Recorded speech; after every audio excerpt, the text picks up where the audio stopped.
Hello and welcome!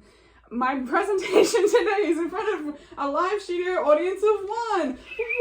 Woo! And so this is Genevieve Allen presenting on the parts of a book. Hello!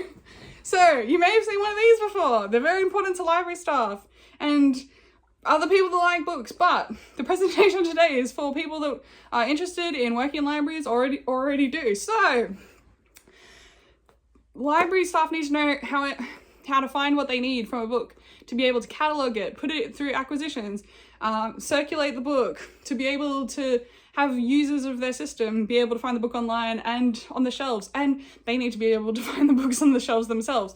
So there has been various design things that have been put in place and systems and orders that people have used, and they try to make them similar so you have an easy way to find, access, and see what you need from books and know where to find them. So librarians do a lot of things to a book, and I'll go through those quickly before I go over the parts of the book. So they add lots of things themselves, like a council stamp on the top, a sticker of the council, a soft cover if it's a plastic cover if it's a soft cover book if it needs protecting because these are easily damaged.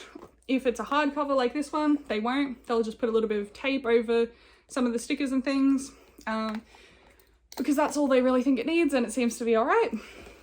But there's also a RFID tag in the back, which includes the council name, the barcode, the website of the library, and the RFID is the radio frequency identification tag, which means you can put it on your self-serve kiosks or even the library reference desk kiosk, and it will scan onto the system, read the book, put it on the person's card who you scanned beforehand, and it will keep different copies of the books separate in the system, so if you have 6 copies, you don't confuse them.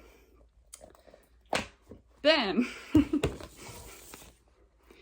and the sticker on the spine also has the author's name, like the first 3 or 4 initials, or if it's a non-fiction book, they will have the section it's in, the Dewey Decimal, and the author's surname on it, as the call number details are very helpful, and you'll have an easier time finding them on the shelves and or knowing if something is out of place when doing stock takes or reordering books, or when people are just reshelving things, and when users are trying to find books. So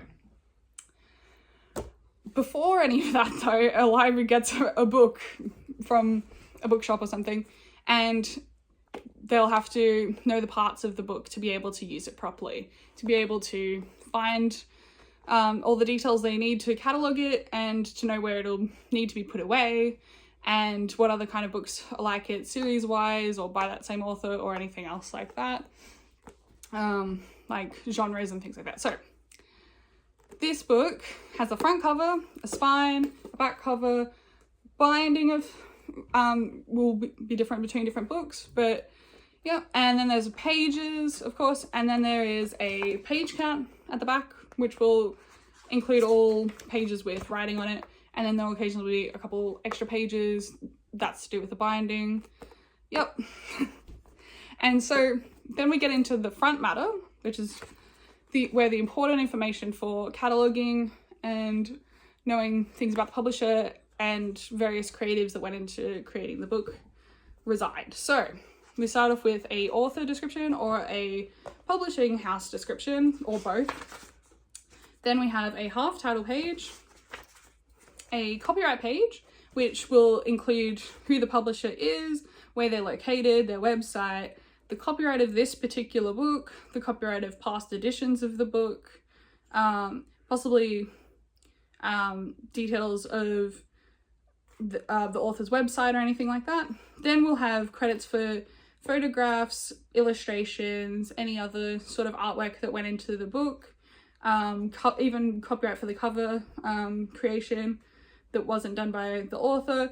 And then there will be publication data to do with all the descriptions of the book that is the bibliographic details, which can include the name of the book, title, or the name of the author, the title of the book, description of the book, so that's the where it was published and when, identifiers including ISBN numbers, subject matter, classification, and then it'll say where it was published and things like typeface, copyright coverage, and may include statements about privacy and keeping people keeping people's privacy private. Yeah. And then we'll have a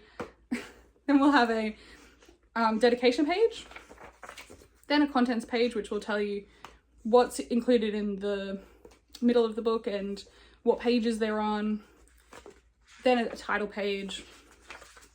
Then we're into the body matter of the book. So all of that beginning stuff was the front matter. Now we're into the body matter. The body matter is simply just the prologue and the chapters themselves. And so just the majority of the story and the information of the book. And then you get into the end of the book, which can include acknowledgements, thanks, oh no, acknowledgements, thanks, an epilogue, an afterword, glossary, dictionary of terms. There may be an acknowledgement of country. That's a relatively new feature that some people are putting in. I've seen in a few books recently from Australia.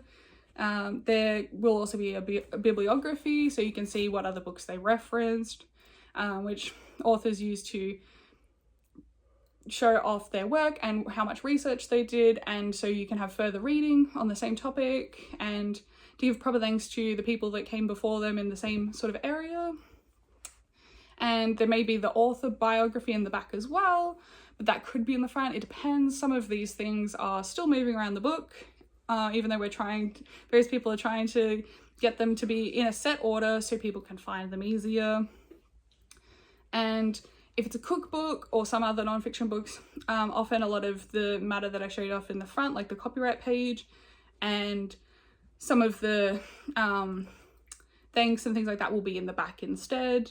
That just seems to be how cookbooks and a few other non-fiction type books go. But yeah, this is basically the basic format of a book, and you need to know all these things and where to find them, because or else you won't be able to catalogue things correctly or find them on the shelves or help other people to find them, which is the main objective of various library staff, because it's something they have to do every day.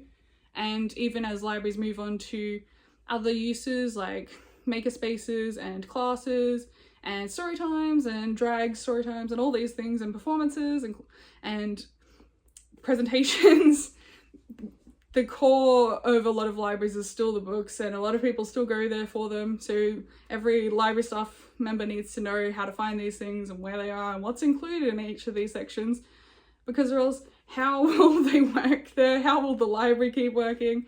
And yeah, how will we keep on doing this important work? And yeah, hopefully this has been very instructive and you find that your books work similarly.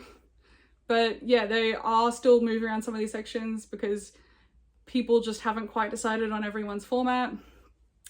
And yeah